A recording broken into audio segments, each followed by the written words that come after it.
સુરતના પાંડેસરા વિસ્તારમાં એક યુવકની હત્યા થતા ચકચાર મચી જવા પામી હતી. 25 વર્ષીય કિરણસિંહ નામક યુવકની હત્યા કરવામાં આવી હતી.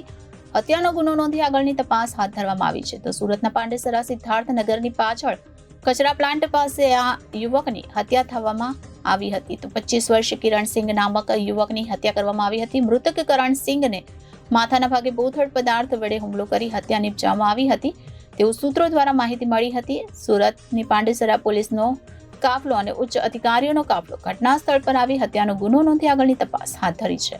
સુરતના પાંડેસરામાંથી હત્યા કરાયેલી લાશ મળી આવી હતી. મંગળવારે સવારે પાંડેસરા વિસ્તારમાંથી 25 વર્ષીય યુવકનો મૃતદેહ મળી આવ્યો હતો. પોલીસ દ્વારા પ્રાપ્ત માહિતી અનુસાર 8:30 વાગે કંટ્રોલ રૂમમાંથી ફોન આવ્યો હતો, જેમાં સિદ્ધાર્થનગર સબસ્ટેશન પાસે એક મૃતદેહ હોવાની માહિતી મળી હતી. ઘટના સ્થળે પહોંચ્યા બાદ પોલીસે તપાસ કરી અને કેટલાક મહત્વપૂર્ણ દસ્તાવેજોના આધારે મૃતકની ઓળખ 24 વર્ષીય કિરણસિંહ નામે થઈ હતી. મૃતક મૂળ ઉત્તર પ્રદેશના હમીરપુરનો રહેવાસી હતો અને સુરતમાં મજૂરી કામ કરતો હતો.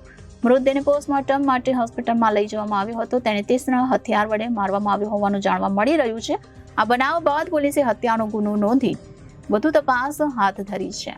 આમ સુરતના પાંડેસરા વિસ્તારમાં એક યુવકની હત્યા થતા ચકચાર મચી જવા પામી હતી. 25 વર્ષીય કિરણસિંહ નામના યુવકની હત્યા કરવામાં આવી હતી. તો સુરતના પાંડેસરામાં સિદ્ધાર્થનગરની પાછળ કચરા પ્લાન્ટ પાસે આ યુવકની હત્યા થવા પામી હતી. તો 25 વર્ષીય કિરણસિંહ નામક યુવકની હત્યા કરવામાં આવી હતી, જેમાં મૃતક કિરણસિંહને માથાના ભાગે બોથડ પદાર્થ વડે હુમલો કરી હત્યા નિપજાવવામાં આવી હોવાનું સૂત્રો દ્વારા માહિતી મળી રહી છે. તો સુરતની પાંડેસરા પોલીસે અને ઉચ્ચ અધિકારીઓનો કાફલો ઘટના સ્થળ પર પહોંચી અને હત્યાનો ગુનો નોંધી આગળની વધુ તપાસ હાથ ધરી છે. Reporter Hitesh Prajapati, Janadesh news, Surat.